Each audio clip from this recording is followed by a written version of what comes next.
sesuai dengan visi kita, visi sekolah,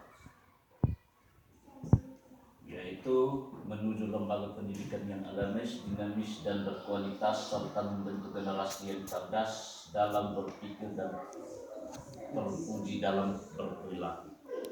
Visinya mencetak siswa yang beriman dan bertakwa terhadap Tuhan Yang Maha Esa, membiasakan siswa untuk berusaha, berdoa dan beribadah, melatih siswa untuk hidup sehat jasmani dan rohani dan seterusnya. Maka untuk mewujudkan itu, sekolah kita masih mempunyai beberapa masalah untuk kita mencapai itu.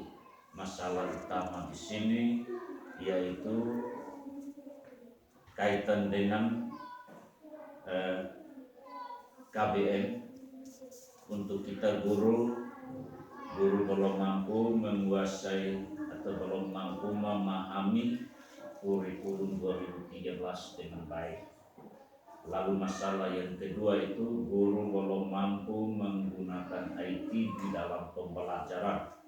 Lalu yang ketiga itu adalah kurang media pembelajaran. Maka dari masalah itu kita mengambil satu tujuan bahwa untuk meningkatkan tujuan yang akan kita capai itu adalah meningkatkan administrasi pembelajaran supaya kita menciptakan siswa yang berprestasi. Maka guru perlu meningkatkan administrasi pembelajaran. Administrasi pembelajaran di sini ada beberapa indikator. Yang pertama itu membenahi perangkat pembelajaran dengan cara menyusun program semester, program tahunan, mengembangkan silabus yang diturunkan oleh pemerintah, membuat RPP, membuat jadwal pelajaran dan menyiapkan media pembelajaran. Langkah-langkah yang akan kita ambil diantaranya itu melalui beberapa tahap. Tahap yang pertama itu adalah persiapan. Dalam tahap persiapan ini perlu melakukan rapat dewan guru. Yang kedua itu menyusun program supervisi, yaitu oleh kepala sekolah. Kepala sekolah untuk mengetahui kelemahan dan kekurangan guru perlu membuat supervisi. Setelah kita melalui itu persiapan, maka ada tahap pelaksanaan.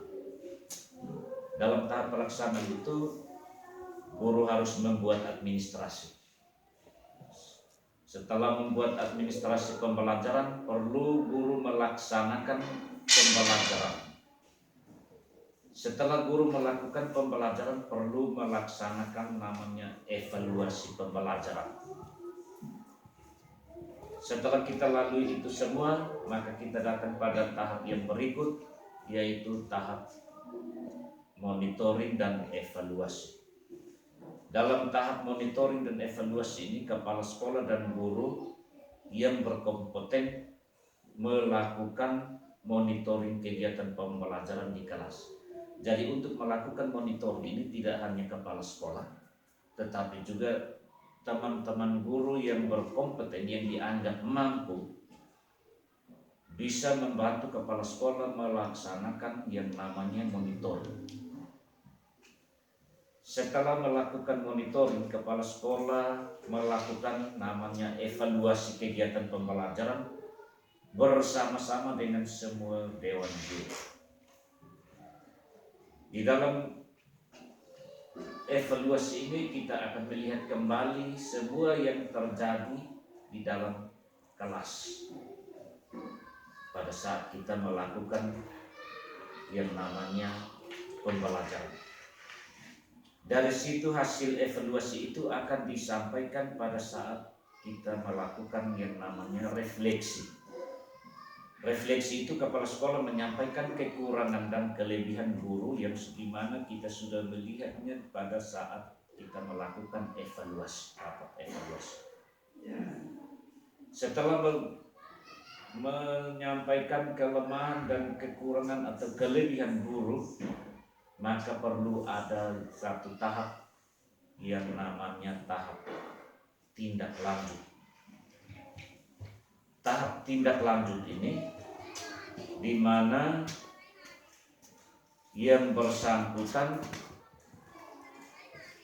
atau yang tadi sudah disampaikan lewat evaluasi bahwa ini ada kekurangan, ini ada kelemahan di sini, ada sudah punya kelebihan, maka perlu memperbaiki, mempertahankan dan meningkatkan prestasi kerja yang sudah baik itu dan berusaha untuk memperbaiki kekurangan yang masih terjadi atau kelemahan yang terjadi.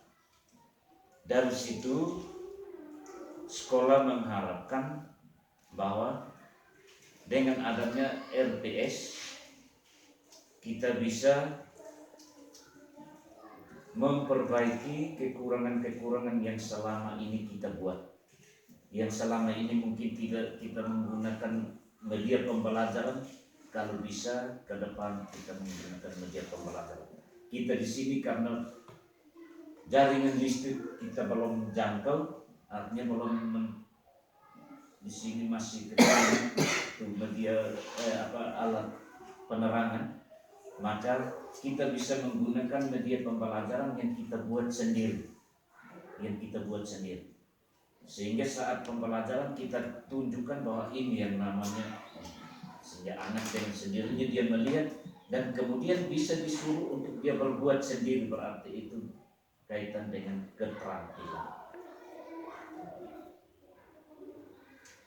Jadi kita mengharapkan supaya nanti ke depan kalau bisa kita berbuat seperti itu. Kita untuk meningkatkan prestasi pembelajaran, maka perlu kita siapkan perangkat pembelajaran yang baik, perlu kita kembangkan silabus yang sudah diturunkan oleh pemerintah. Lalu kemudian kita juga sekarang dituntut untuk harus menguasai IT,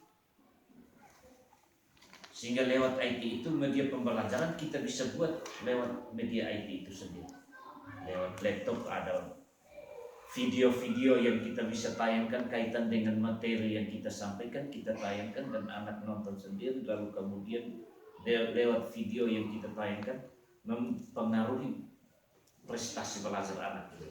Karena dengan video yang dia nonton, dia punya minat yang besar untuk dia bisa belajar di situ. Karena dia punya minat yang besar untuk dia belajar, maka di situ juga pasti prestasinya akan lebih baik. Itu harapan dari sekolah kita.